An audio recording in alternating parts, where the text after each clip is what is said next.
8. La población del desierto, sus condiciones de estabilidad y de progreso. No es el indio sino el desierto, se dice con generalidad entre nosotros, el enemigo poderoso con quien tenemos que combatir, y este solo será vencido con la población que lo haga desaparecer. He ahí otra frase vana, sofística, frase en la que despunta esta idea retrógrada.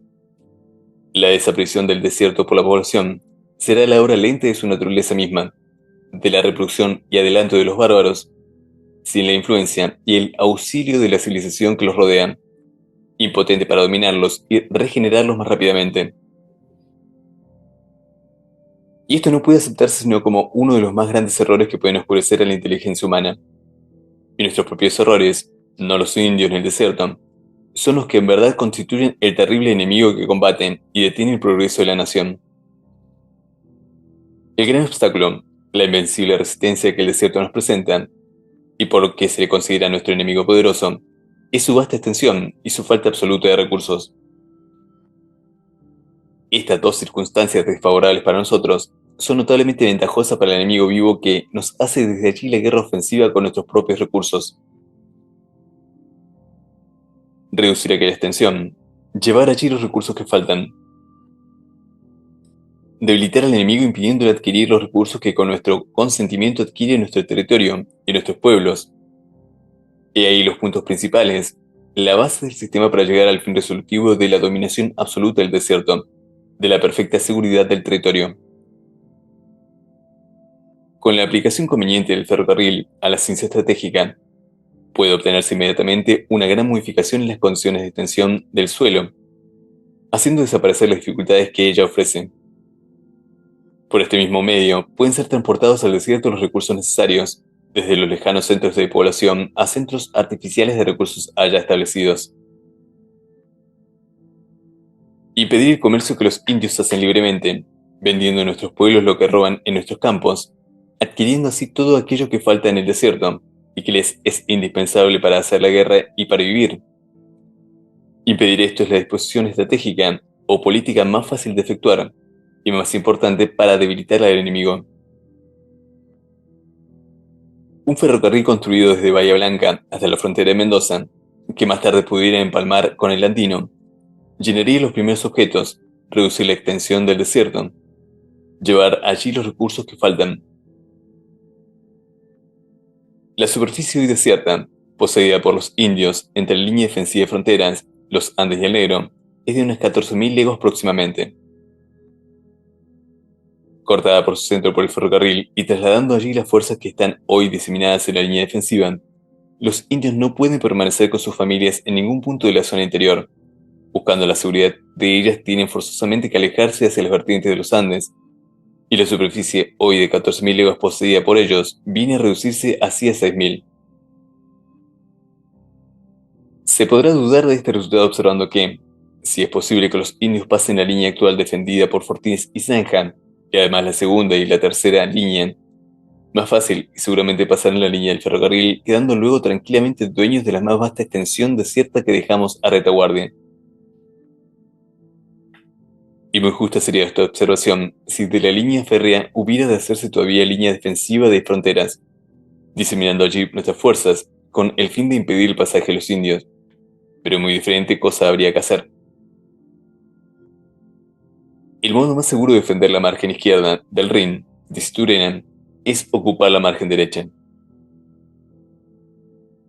Concentradas nuestras fuerzas en tres divisiones, dejando el ferrocarril a su espalda y avanzando por la zona exterior, amenazarían las tolterías de los indios, su centro capital, ocupado luego los puntos estratégicos que, respondiendo al objeto de reducir el espacio y estrechar al enemigo, fuesen a la vez nuestros centros de operaciones y de recursos. El resultado de esta disposición es reducir a 3.000 las 6.000 leguas de la zona exterior, resultado tan notablemente desfavorable para los indios como ventajoso para nosotros, resultado infalible de las primeras operaciones ofensivas y tal vez de la sola ocupación de los puntos estratégicos. Es indispensable aquí considerar las configuraciones y las condiciones del territorio donde irían a refugiarse los indios, limitado por la diagonal del ferrocarril, cuya dirección sería de Bahía Blanca al Payén. Veas el plano. Una vez planteado el ferrocarril, ellos no pueden permanecer con sus familias y ganados en la zona interior, al este del ferrocarril. Quedar allí sería quemar sus naves, resueltos a una resistencia desesperada, lo que no está en su naturaleza, ni lo permite en su medio de acción. En tal caso, nuestras fuerzas tendrían que marchar solo 20 o 30 leguas para llegar a sus tolderías, desde la vía férrea, pudiendo a la vez ser atacadas aquellas por diversos puntos. Si un grupo de indios invasores escapa fácilmente a la persecución de nuestras fuerzas, paralizadas hoy en la línea defensiva, no puede hacer lo mismo un pueblo, aunque sea nómade, teniendo que llevar cuanto poseen, perseguido por fuerzas dispuestas a la ofensiva. Ellos comprenden bien que en tal caso estarían definitivamente perdidos, y operarían su retirada como se ha dicho, antes que el ferrocarril les hubiera interceptado los caminos hacia el occidente. Cualquiera que sea entonces la disposición adoptada para la colocación de estas fuerzas, los indios no pueden quedar en punto alguno de ambas márgenes del Colorado por su proximidad a la vía en toda su extensión. No pueden refugiarse en la zona comprendida entre el Colorado y el Negro por la mala calidad de los campos y absoluta falta de agua, y no encerrándose como no lo harán sobre las nacientes del Colorado hacia la frontera de Mendoza.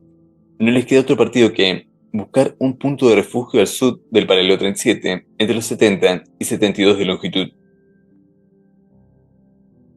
Reducir a 2.400 leguas la superficie de 14.000 poseída hoy por los indios sería el efecto inmediato del cambio de sistema, pasando de la defensiva a la ofensiva, de las triples líneas de fortines y zanjas a la concentración de nuestras fuerzas sobre el centro capital del enemigo.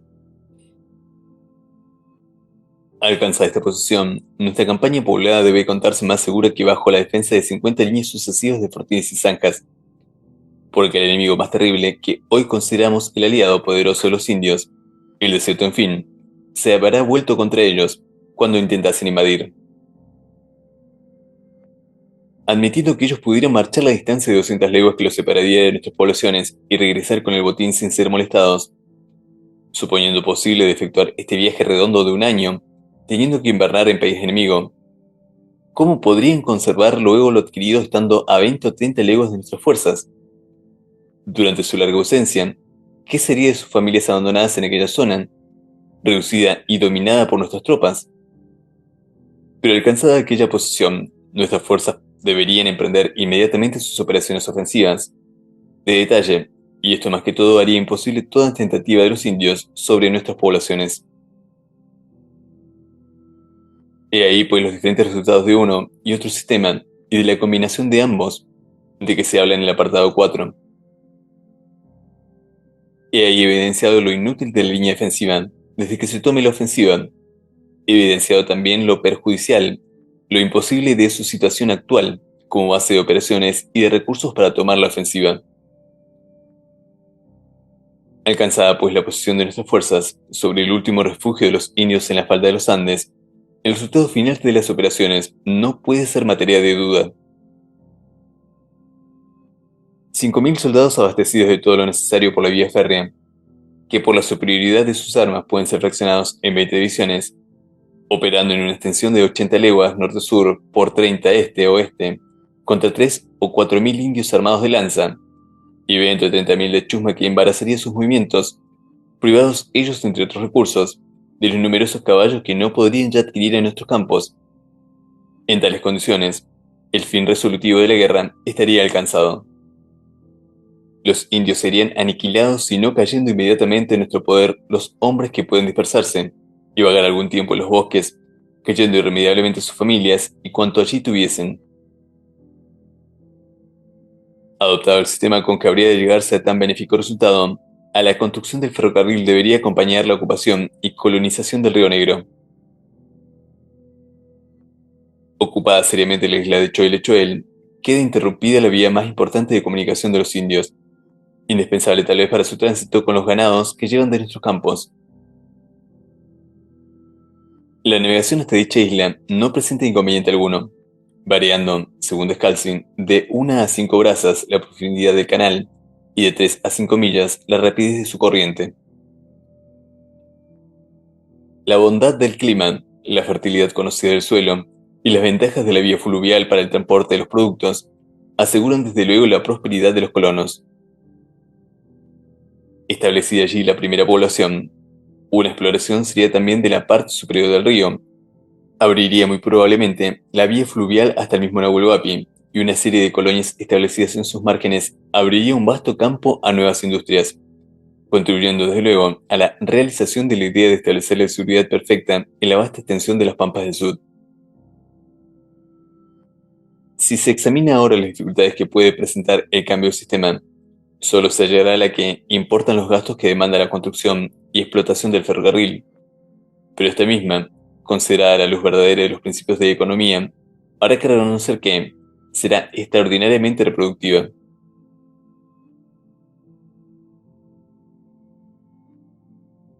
9. El ferrocarril de Cuyo, su costo y sus compensaciones. La línea férrea destinada a poner en contacto las provincias de Cuyo con los mercados europeos por el puerto de Bahía Blanca tendrá un desarrollo de 550 kilómetros, siendo esta vía de trocha angosta y calculado su costo a razón de 10.000 fuertes el kilómetro. El importe total será de 5.500.000 fuertes. Estimamos en un 5% de los gastos que demanda su explotación, teniendo presente que su movimiento no será activo, que el personal para su servicio debe ser todo militar, y que los grandes bosques que se hallan en aquellos campos producirán todo el combustible que sea necesario, como también los durmientes, etcétera, etcétera. En el ferrocarril de Tucumán estos gastos llegan solo al 4%. Este gasto tendrá su compensación en el menor número de soldados a emplear bajo el nuevo sistema, en la supresión de los varios gastos extraordinarios y continuos como fortines, potreros, zanjas, etcétera, etcétera, que demanda cada año el sistema defensivo, en la supresión de contribuciones en caballos y otras especies que sin cesar pesan sobre el propietario de la campaña, en la supresión de las raciones y sueldos, más de 500.000 fuertes por año, acordados a los indios, cuando fatigados y desencantados de la guerra defensiva, volvemos a la paz armada. Y sobre todo sería inmensamente compensado alcanzándose el fin resolutivo de la cuestión, cesando la necesidad de mantener un ejército permanente sobre las líneas defensivas de fronteras, gasto que importa cada año mucho más que el costo total del ferrocarril. Y finalmente, la mayor y más honrosa de estas compensaciones se habría obtenido, cesando las pérdidas que bajo el sistema defensivo han abrumado al país, las pérdidas enormes ocasionadas por las invasiones y por la despoblación que las acompaña.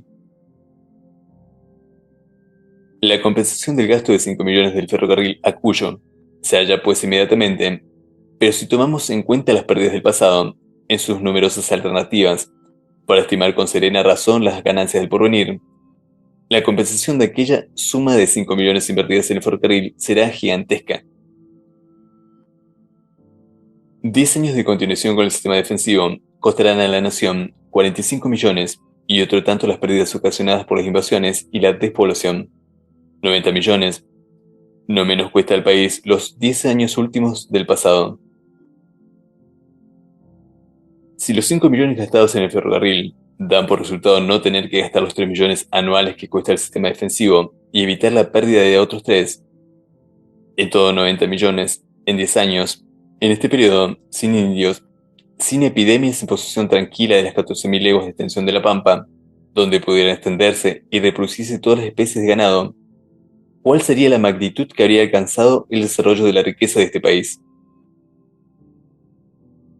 Capital alguno en el mundo habría alcanzado una compensación tan espléndida como el de los 5 millones invertido en el ferrocarril de la Pampa. Pero las compensaciones de aquel gasto deben todavía ser consideradas bajo otros puntos de vista no menos importantes. El ferrocarril proyectado vendría a poner en comunicación directa a las provincias de Cuyo con los mercados europeos por el puerto de Bahía Blanca. Estas provincias serían su comercio de exportación e importación con la economía que importa la transposición de los efectos de la carreta al Boagón, de este al buque de los ríos y de allí al de ultramar. El ferrocarril de la Pampa, recorriendo la mitad de la distancia por tierra, conduciría los efectos desde aquella provincia hasta el muelle de Bahía Blanca, y si un inmenso beneficio ellas alcanzarían así, el olvidado y pobre lugar de Bahía Blanca, que hoy carece hasta de medios de comunicación con Buenos Aires, pasaría en un momento por una de esas transformaciones que tanto llaman nuestra atención en los Estados Unidos.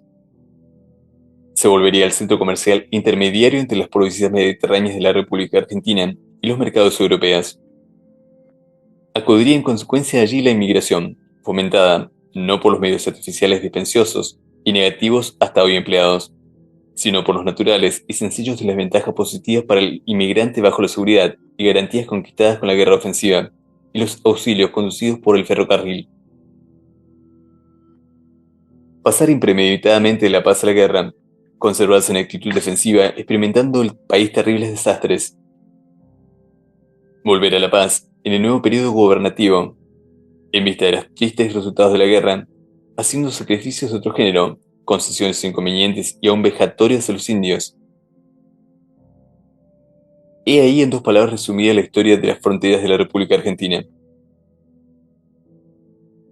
Si como dice Van de Velde, en tesis general, encerrarse en la rutina es peor que correr los peligros que pueden traer las innovaciones.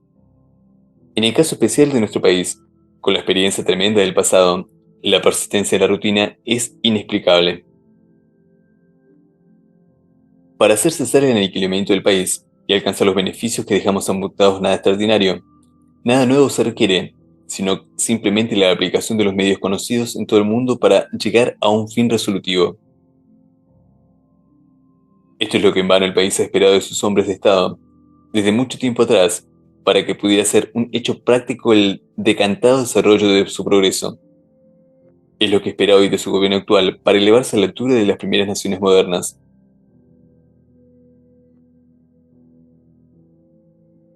10. Plan General de Operaciones Ofensivas. Para complementar este trabajo, es indispensable ahora concretar las precedentes consideraciones bajo la forma práctica del sistema de operaciones de guerra. Un cuerpo de tropas de 5.000 hombres, organizado especialmente, deberá ser destinado a operar en las Pampas del Sur, fraccionando en tres divisiones, a saber: Primera División, 2.000 hombres, punto de partida Bahía Blanca. Punto objetivo, Salinas Grandes. Segunda División, 1.500 hombres, punto de partida Río Quinto. Punto objetivo, Leufuco. Estas dos divisiones deben tratar de ponerse en contacto tan pronto como hayan alcanzado los mencionados puntos, y operar desde luego bajo la dirección del comandante en jefe de las fuerzas expedicionarias. El objeto de las operaciones de estos dos cuerpos será apoderarse de las familias y ganados de los indios, obligándoles a desalojar sus posiciones, absteniéndose de hacer esfuerzo alguno por darles alcance, cuando en retirada o en derrota huyan sin llevar consigo aquellos objetos. Perseguirles en este caso haciendo esfuerzos para causarles mayores estragos, importa inutilizar nuestras caballadas, siendo resultado importante. Los indios solos, huyendo sin chusma ni arreos, siempre escaparían a la persecución de nuestras tropas, desviándolas de aquellos objetos por mil circunstancias que les favorecen, y es excusado mencionar. Si dejándoles escapar seguimos tenazmente las huellas de la chusma, ellos volverán sobre nosotros, y en último caso, a fin de detenernos para que aquella pueda salvarse, no es imposible que se empeñe en combate. En tal caso nuestra actitud sería defensiva, deteniéndonos para rechazar el ataque, siguiendo luego la marcha en orden cerrado, hacia el objeto principal, sin perder tiempo y extenuar los caballos en la persecución del enemigo disperso. Tercera división, punto de partida, San Rafael, objetivo, Payén. Los trabajos del ferrocarril habrán debido emprenderse con la posible anticipación a la marcha de las tropas y por varios puntos a fin de acelerar su construcción. Desalojados los indios de Leufucón y de Salinas, su retirada hasta la proximidad de las cordilleras debe ser el resultado del primer periodo de operaciones de la primera y segunda división. La tercera división les obligará todavía a alejarse hacia el sur. Para obtener estos resultados, las fuerzas deben operar fraccionadas en columnas ligeras a fin de explorar y dominar la mayor extensión de terreno posible.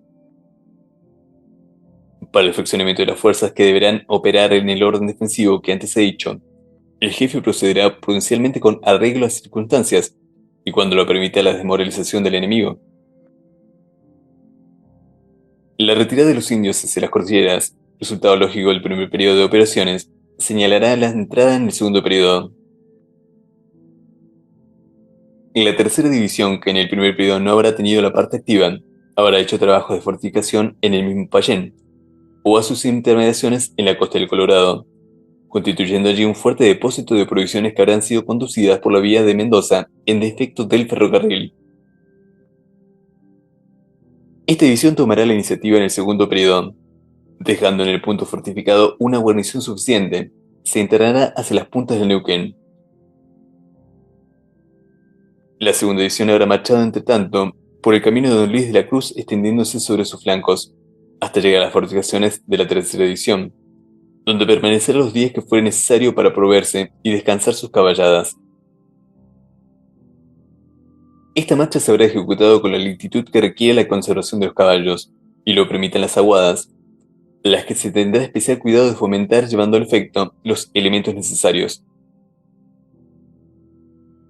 Una vez rehabilitada y repuesta, continuará su marcha por el mismo camino hasta llegar al Neuquén entre los paralelos 38 y 70, poniéndose en contacto con la tercera división, y en caso necesario tomar el mando, el más caracterizado de los dos jefes.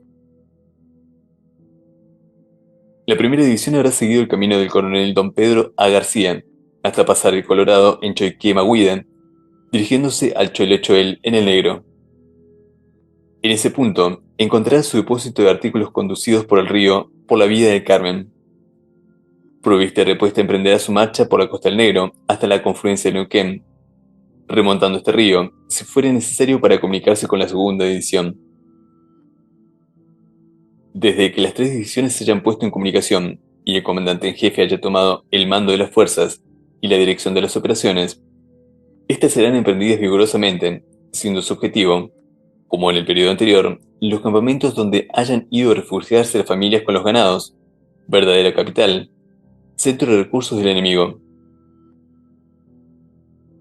Abriendo la campaña en el mes de septiembre, las operaciones activas se podrán continuar sin interrupción hasta mayo, en cuya época tal vez será forzoso detenerse en cuarteles de invierno, operando con inteligencia y actividad.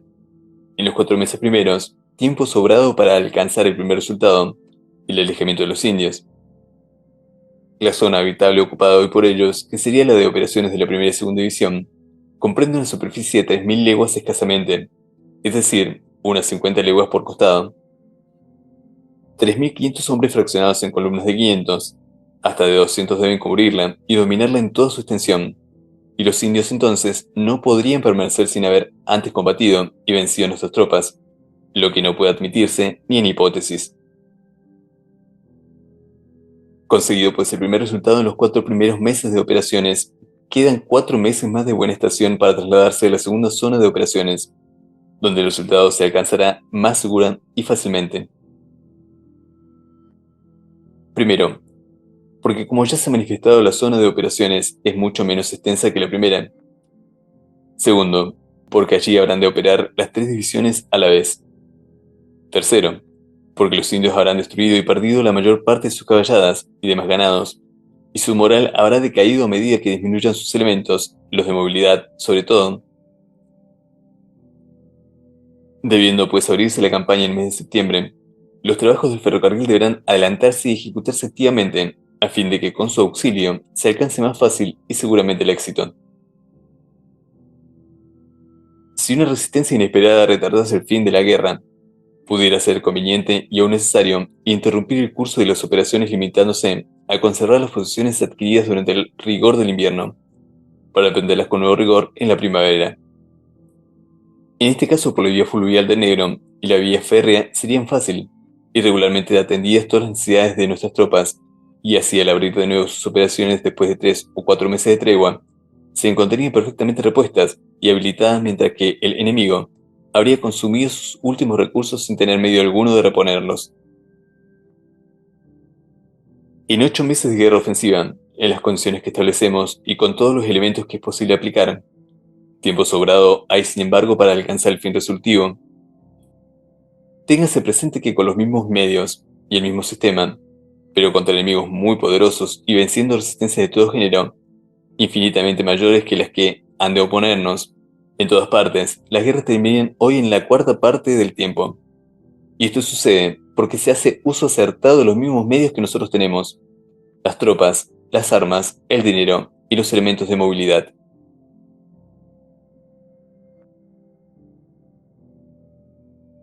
10. Administración militar, condiciones del mando. No terminaré sin indicar, a propósito de lo que se menciona en el capítulo anterior, dos reformas esenciales para alcanzar sin tropiezos el fin propuesto. Primera, en lo relativo a la administración del ejército. Segundo, en lo relativo al mando de las tropas. En uno como en otro ramo, nada es necesario inventar. No es necesario derribar murallas para establecer el orden. Basta conocer ciertos principios y querer observarlos.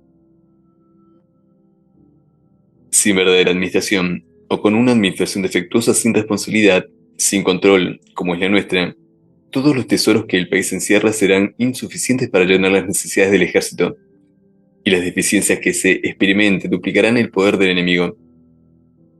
No puede ser buen soldado aquel que de todo carece, y las miserias del soldado trascendentales para el ejército tienen una fatal influencia en los resultados de la guerra, entorpeciendo y paralizando las operaciones más sencillas, como todos los días sucede en nuestro país. En cuanto al mando de las tropas, no es menos necesario regularizar nuestras prácticas, restituyéndoles sus facultades y sus derechos, sus deberes y sus responsabilidades, restituyéndole todo aquello que le ha sido retirado por la centralización de facultades en el Poder Ejecutivo, y desnaturalizando así sus condiciones se ha rebajado y debilitado el ejército, afectando gravemente los intereses del país en el orden económico y en el orden político.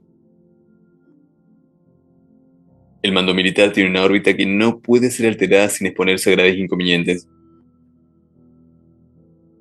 Si se considera que sus facultades se extienden fuera de ella, las facultades del Poder Superior Directivo, ante quien deben tener lugar las responsabilidades de mando, habrán sido invadidas, y en el general en jefe se habrá así constituido una autoridad, un poder irresponsable, peligroso y funesto.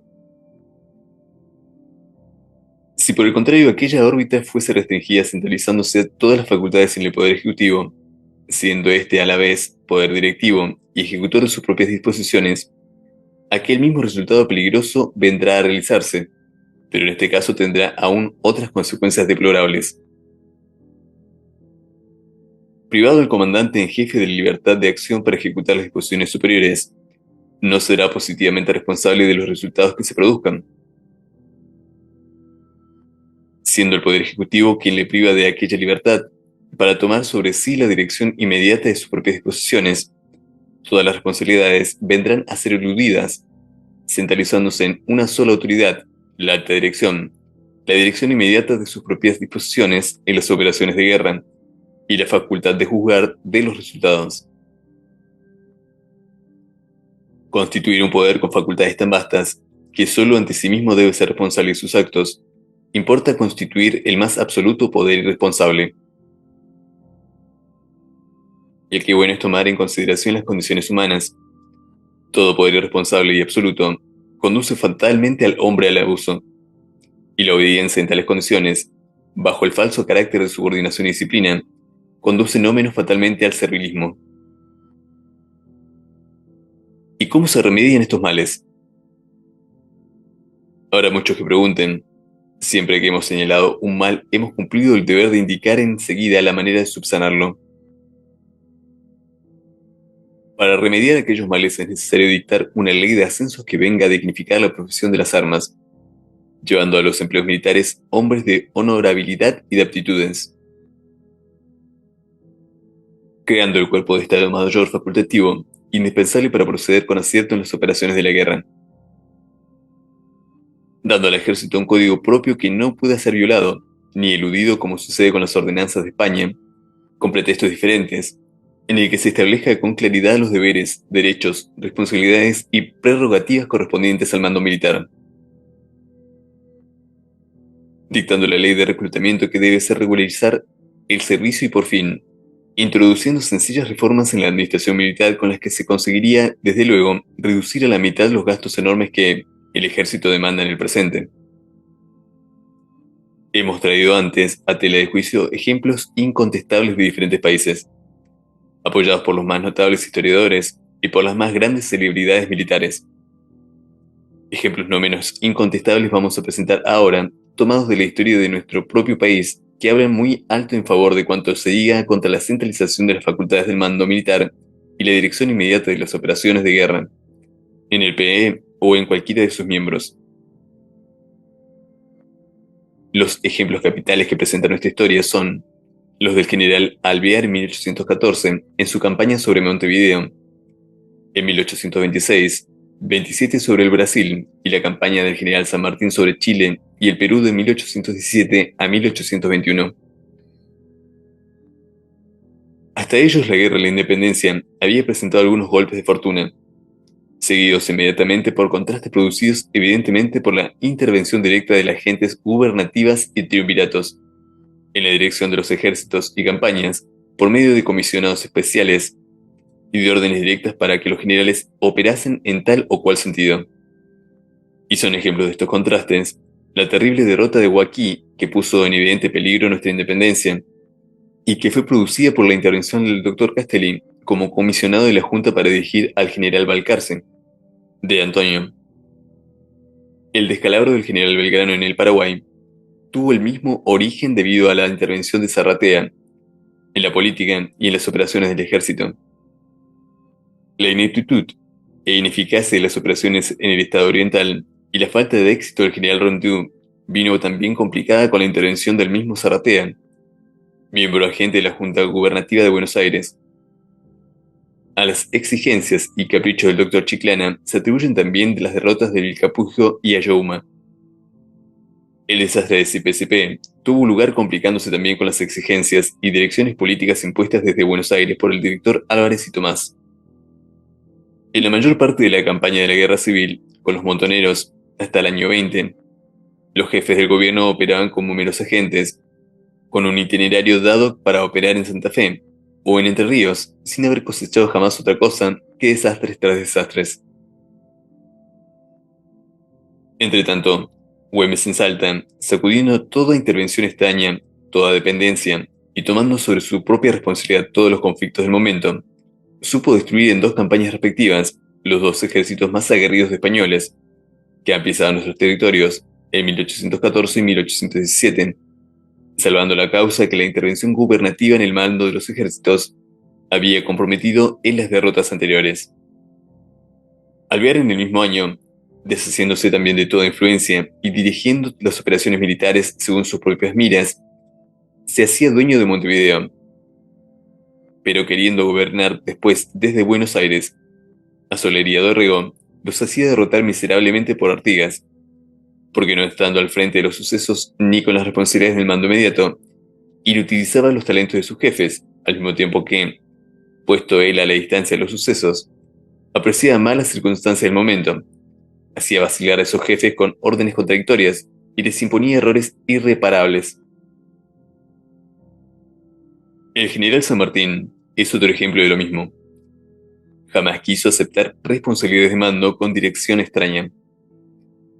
Abandonó el ejército del norte en 1814, y él mismo lo dijo, porque no era bastante independiente para organizarlo y dirigirlo, y se escondió, diremos así, en Mendoza, que era entonces un rincón de la República, para echar las bases del ejército de los Andes, sin que nadie se metiese con él para otra cosa que para darle los recursos necesarios. Puesto allí, hecho gobernador e intendente de la provincia y constituyéndose él mismo en un caudillo local, independiente de la acción política de Buenos Aires, creó su ejército a su gusto y fantasía, concentró sus recursos, formó sus planes e hizo sus campañas sin que nadie contrastase sus operaciones estratégicas. Lo mismo hizo en Chile y en el Perú, y todos sabemos que un éxito maravilloso le coronó de gloria. En 1826, el general Alvear era ministro de guerra de Rivadavia, y el general D. M. Rodríguez era comandante en jefe del ejército de operaciones contra el Brasil.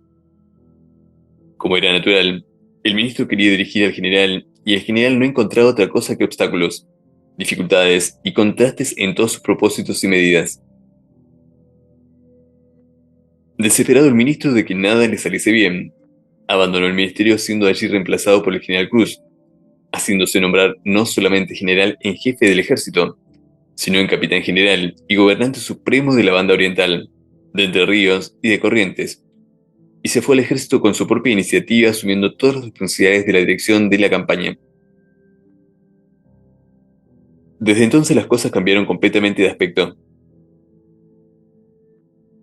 Llevó a su lado a los jefes más importantes de la República, dio a cada uno el cargo más análogo a su capacidad. El ejército se organizó en 3 meses, con tal energía y cohesión que ya no fue posible dudar de la victoria. Abrió luego la campaña, invadió el Brasil y destrozó en Ituzaingó las fuerzas del imperio. La historia presenta pues los mismos resultados por todo el mundo. La victoria siempre que el mando ha conservado las facultades que le pertenecen. La derrota, en el caso contrario, cuando él ha sido desnaturalizado siendo del comandante en jefe un simple agente de un poder superior ausente del ejército. Y entre los ejemplos mencionados llama especialmente la atención el del general Alvear, reservándose la dirección de las operaciones y la responsabilidad de sus resultados, pero renunciando a la vez el cargo de ministro, incompatible con el de comandante en jefe del ejército.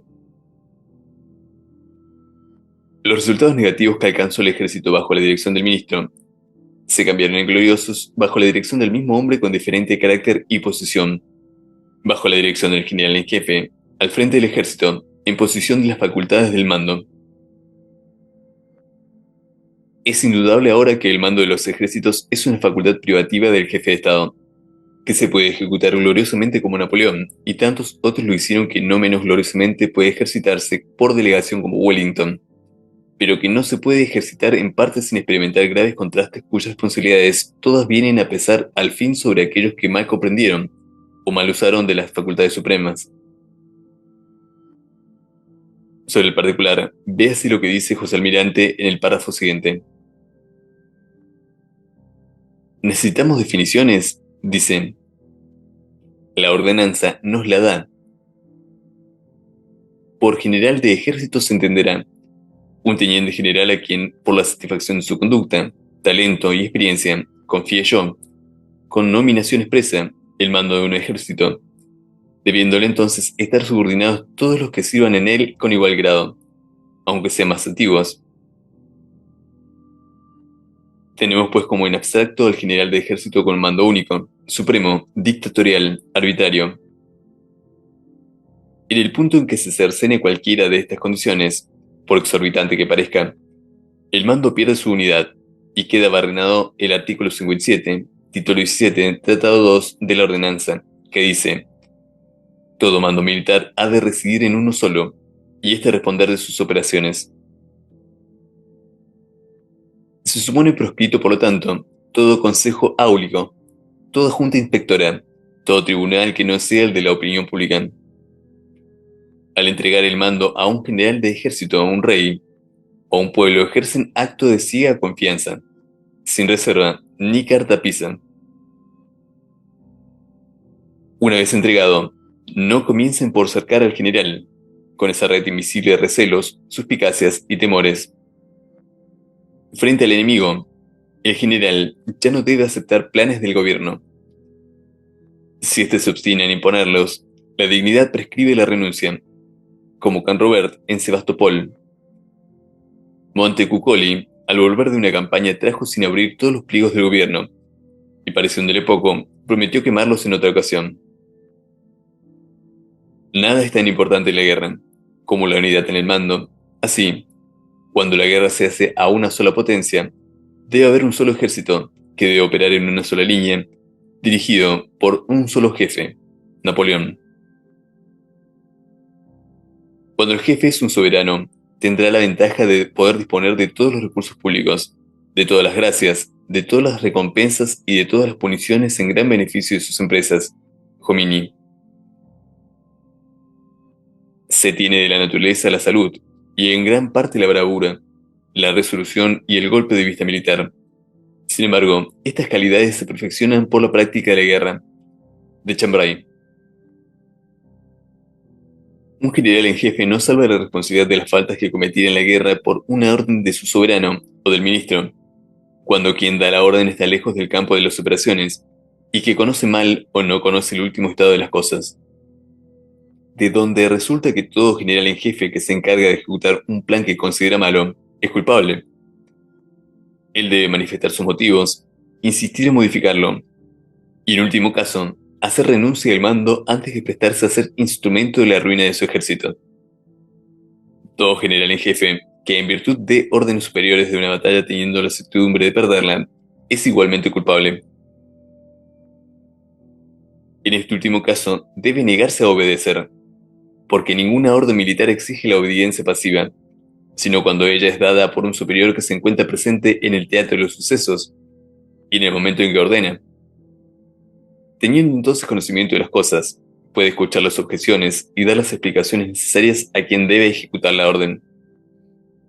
Pero si un general recibe una orden absoluta de un soberano con la prescripción de ceder la victoria al enemigo, dejándose batir, ¿debe obedecer? No. Si él comprendiera la utilidad de una orden tan extraña, debiera ejecutarla, pero no comprendiéndola, debe negarse a obedecerla. Jomini. En la guerra hay pocos principios absolutos, pero hay estos, por ejemplo. Jamás se debe combatir sin un fin. Jamás se debe combatir sin un plan. No se debe atacar al toro por los cuernos. En una campaña todo debe ser profundamente meditado. Toda operación debe responder a un sistema. La casualidad sola no da buen resultado. Bougueron. 12. Conclusión. El mando en jefe así constituido para proceder con facultades amplísimas que pueden parecer peligrosas, tiene sin embargo su órbita bien designada dentro de la cual debe rendir estricta cuenta de sus actos al poder superior, y lo efectivo de sus responsabilidades por medio del control constituye así una garantía perfecta contra todo abuso. Entre el comandante en jefe de las tropas que tiene aquellas facultades y el poder superior que las otorga, se encuentra el Ministerio de la Guerra, centro administrativo del ramo cuyas atribuciones y cuyas funciones debieran limitarse, como de facto se limitan en todo país bien organizado, a tener al ejército una aptitud de ser integrado y movido con la requerida rapidez y oportunidad, en aptitud de operar y dar resultados en el momento, en el tiempo y en el lugar conveniente. Todos los numerosísimos detalles del servicio con que el ministerio debe llenar estas funciones pertenecen a oficinas subalternas, las unas profesionales y las otras de pura contabilidad y despacho en cuya enumeración no necesitamos entrar. Pero reflexiónese sobre todo el conjunto de esos servicios y se verá que constituye un todo, un sistema que en resumen se reduce a dar este resultado final: producir un ejército capaz de operar en terreno dado, ya sea en masa, ya sea en divisiones o en objetivos concurrentes.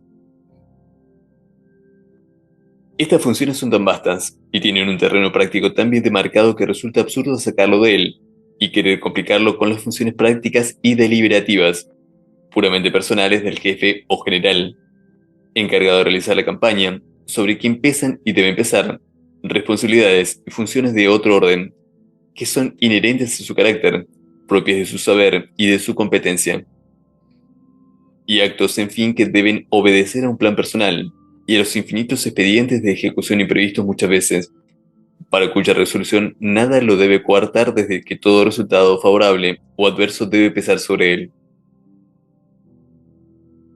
No se puede ocultar que en la inversión de este orden deben producirse verdaderos males así en el orden político como en el orden económico, y solo demostraremos uno de ellos cuyas consecuencias son vastísimas.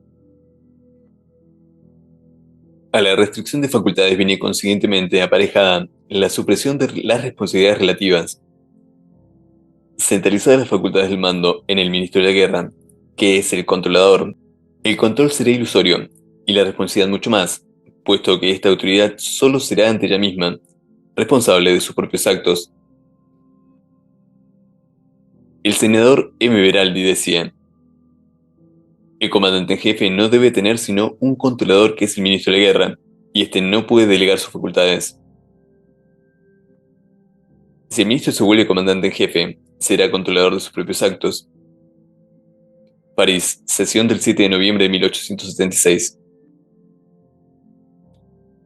Siendo pues así eludible la responsabilidad inmediata, quien tiene las facultades del mando y el control podrá también fácilmente eludir toda responsabilidad ante la opinión pública, ocultando todo lo que al efecto convenga ocultar, y muy especialmente los abusos y las deficiencias nacidas de lo irregular, que debilitan el poder militar de la nación. y ocultar esto puede ser considerado deber de patriotismo, aunque el secreto haya de causar la ruina de la patria, cuando llegue la hora de la acción y se produzca el desastre por venir a faltar todo lo que se aparentaba tener. Nación alguna recibió tan amarga lección como la Francia. Nación alguna se vio más abatida, más aniquilada que ella en 1871, pero supo sacar partido de la experiencia. Si ella hubiera seguido observando el singular sistema de conservar secretas las causas de sus males, ellos habrían crecido aún, como crecen en otros países, y no se habría levantado más de su postración. Pero algunos de sus hombres tuvieron el necesario valor cívico para romper el denso misterio de la administración pública, y la causa verdadera de los desastres fue puesta en evidencia. Y los procesos y las revelaciones que precedieron a las reformas saludables que aquella nación puso luego en práctica, lejos de exponerle a nuevos peligros, lejos de entregarla indefensa a los ataques de sus enemigos, vinieron a despertar el espíritu público, en vista de sus fáciles medios de reacción. Todos sabemos que con este proceder la Francia se ha levantado y se encuentra hoy militarmente más poderosa que cuando el imperio creaba y fomentaba ilusiones, haciendo ostentación de un poder fabuloso, que era realmente una fábula porque todo se había venido a reconcentrar en manos del gabinete, a cuyo favor y bajo cuya capa generales y jefes de división adulteraban sus deberes, protegidos por el favor imperial y por su misma sumisión, únicas virtudes y talentos militares que se les permitían. En aquel tiempo todo resplandecía, y entre el humo cortesano y la frase lisonjera, los vicios de la administración militar quedaban invisibles y la gangrena se desarrollaba en el ejército sin que el país lo sospechara, porque si alguno se atreviese a revelar su existencia, habría sido acusado y perseguido como traidor a la patria, por los que tenían el poder y prodigaban el favor. Aquella inversión del orden dio sus frutos cuando llegó la hora de la prueba. Después del desastre, las responsabilidades recayeron sobre aquel gobierno y sobre sus generales. Cuando la Asamblea Nacional emprendió los trabajos de reforma, entonces recién fue posible descubrir todos los vicios, todas las deformidades que una mala administración puede cobijar. El gobierno imperial había dicho a la Francia, al declarar la guerra: tengo fe y voluntad, un noble esfuerzo de vuestra parte y os daré la victoria. El ministro Leuf había otra vez declarado a la asamblea: el ejército tiene todo lo que precisa, no nos falta un solo botón de letra. Cuando las investigaciones vinieron después del desastre, el intendente Blondeau decía a la comisión: no sé a qué palabra de orden podía responder aquella declaración del ministro de la guerra. Él sabía bien todo lo que faltaba en el ejército. El senador Odifred Pasquier, presidente de la Comisión de Investigación, decía en la Asamblea Nacional: muy cerca de nosotros, una nación vecina adormecida a largo tiempo con las leyendas de Federico el Grande, se consideraba invencible. Cuando vino el imperio y el genio de Napoleón I modificó profundamente las condiciones de la guerra, la leyenda quedó desvanecida. Guiada después aquella nación por patriotas de genio, Stein y Scharnhorst, no vaciló en adoptar las reformas necesarias. Y perseverante, y sin desviarse jamás de sus fines, reorganizó sus fuerzas militares. ¿Con qué sucesos fueron aquellos esfuerzos coronados? No necesito recordarlo. Haced pues como ella, seguid a la Asamblea Nacional en la vía de reforma que os ha indicado, sin escuchar a otros que tratarán de intimidaros y desviaros. Dije antes que habían aparecido tantas publicaciones al respecto, que pudiera con ellas llenarse bibliotecas enteras. Y aunque en muchas de ellas he sido atacado, uno solo voy a levantar de los reproches que me hacen. Sois apasionado, dicen. Sí, pero ellos no lo son acaso. En la distribución de las responsabilidades de nuestros reveses de 1870, ellos acusan a todo el mundo, a los generales, al ejército, al país, y esto con el fin de disculpar al gobierno que es el único culpable, al gobierno que en los tiempos de prosperidad reclamaba con tanta altivez como intolerancia, en presencia del país sometido y confiado, reclamaba para sí como un derecho, como un honor debido a su gloriosa suficiencia, todas las responsabilidades que, después de los desastres, se pretende atribuir a todos menos a él. Muy diferente por cierto mi tesis. No, mi país no ha degenerado. No, el ejército no ha faltado a su deber. Y quiera Dios que nuestros hijos sepan combatir con tanta bravura como se ha combatido en Gravelotte y en Saint-Privat. En las largas investigaciones que la confianza de mis colegas me encargó de hacer, he adquirido la convicción sincera y profunda de que nuestros reveses deben ser atribuidos a la imprevisión con que fuimos lanzados a la guerra, sin organización, sin dirección, sin poderes definidos. He ahí la verdadera causa. Y cuando considero los esfuerzos del ejército, poseídos sus jóvenes oficiales del amor al trabajo, del respeto a la disciplina, cuando veo a mi país soportar con admirable resignación todos los sacrificios que les son impuestos, tengo confianza en el porvenir y quisiera inspirarla a mi país entristecido. He ahí mi pasión. Ni me defiendo, ni me excuso, y pasión por pasión, prefiero la mía, quedaos con la vuestra. Si por haberse dejado adormecer con las grandes leyendas, algunos pueblos viejos fueron conducidos al borde del abismo, dejarse adormecer con pequeñas leyendas y con frases consagradas no es menos peligroso para los pueblos nuevos que, de accidente en accidente, pueden ser conducidos a no menos fatales extremos. Cuando el gobierno incurre en un error, demostrarlo y combatirlo es deber de lealtad, aun para sus mismos amigos. Si en lugar del error hay una falta, atacar su conducta es un deber de patriotismo y de equidad. En cumplimiento de estos deberes hemos atacado, a veces con ardor, los vicios deplorables de nuestro sistema militar, y el no menos vicioso sistema de guerra defensiva contra los indios, tan dispensioso como negativo en sus resultados. Aunque el error ha prevalecido y prevalece, abrigamos la esperanza de que los hechos, siendo más evidentes cada día, cuanto mayores son los sacrificios que el país sufre, pronto vendrán a darnos definitivamente la razón, y entonces desengañados, los que persistiendo en el error han vituperado equivocadamente nuestras manifestaciones, harán la debida justicia al propósito sano que nos impulsa.